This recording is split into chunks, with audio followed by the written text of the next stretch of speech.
Custom office నుంచి call చేస్తున్నాం. మీ పేరు మీద డ్రగ్స్ ఆర్డర్ వచ్చాయి. మీరు త్వరగా రాకపోతే పోలీస్ స్టేషన్లో హ్యాండ్ ఓవర్ చేస్తాం, మీడియాకి ఇన్ఫామ్ చేస్తాం అని చెప్పి మీకేమైనా కాల్ వచ్చిందా? సడన్గా వినగానే చాలా టెన్షన్ పడ్డాడు. వాళ్ళు చాలా తెలివిగా తనని కూల్ చేస్తున్నట్టు, మీది కాదేమో డౌట్గా ఉందండి, మీ ఆధార్ నెంబర్ చెప్పండి, కన్ఫర్మ్ చేస్తామని చెప్పారు.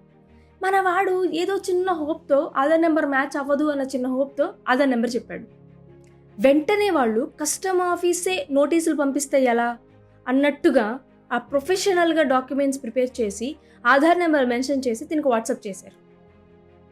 నా ఫ్రెండ్ ఈ టెన్షన్లోనే ఉన్నప్పుడు మళ్ళీ వాళ్ళు కాల్ చేసి, మీ పేరు మీద ఇంకా 15 కేసులు ఉన్నాయి, women trafficking, drug trafficking, money laundering, ఈ యాక్ట్స్ ప్రకారం కేసులు ఉన్నాయి, మీరు పట్టుబడితే 14 సంవత్సరాలు జైలు శిక్ష, మీరు ఇమీడియట్గా ముంబై కస్టమ్ ఆఫీస్కి రండి అని చెప్పి బెదిరించారు. మా కమిషనర్ మీతో మాట్లాడతారు వీడియో కాల్లో, మీకు ఆ పార్సల్ చూపిస్తారు, ఒకసారి వీడియో కాల్ లిఫ్ట్ చేయండి అని చెప్పి మెసేజ్ చేశారు. వీడియో కాల్ లిఫ్ట్ చేయగానే వాళ్ళ ఫేస్లు ఏం కనిపించట్లేదు, కానీ తిన ఫేస్ మాత్రం వాళ్ళకి విజిబుల్గా ఉంది. వాళ్ళు పిక్చర్స్ తీసుకున్నారు. నీ phone number, photos, Aadhaar number అన్నీ పోలీస్ స్టేషన్లో అప్పచెప్తాం, మీడియాకి ఇన్ఫామ్ చేస్తామని చెప్పి వాళ్ళు పదే పదే చెప్పడంతో నా ఫ్రెండ్ ఇంకా ప్యానిక్ అయిపోయి అవి నావి కాదు అని చెప్పి రిక్వెస్ట్ చేయడం స్టార్ట్ చేశాడు.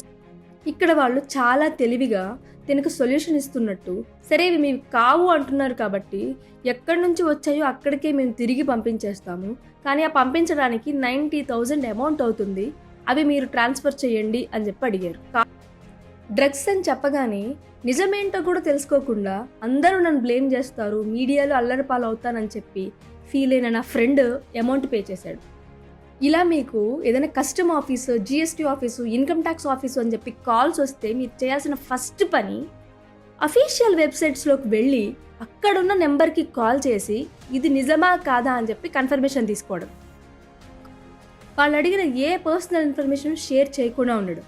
అండ్ నెక్స్ట్, మీ బ్యాంక్ అకౌంట్లో ఏదైనా సస్పీషియస్ ట్రాన్సాక్షన్ జరిగిందా అని చెక్ చేసుకోవడం. Police station, cyber crime office వీటిలో రిపోర్ట్ ఇవ్వడానికి మీకు చాలా టైం పట్టొచ్చు, కానీ అఫీషియల్ వెబ్సైట్కి వెళ్ళి ఫోన్ నెంబర్కి కాల్ చేసి కన్ఫర్మ్ చేసుకోవడానికి మీకు ఎక్కువ టైం పట్టదు కదా. అండ్ అన్నిటికంటే ముందు educate your self regarding the scams.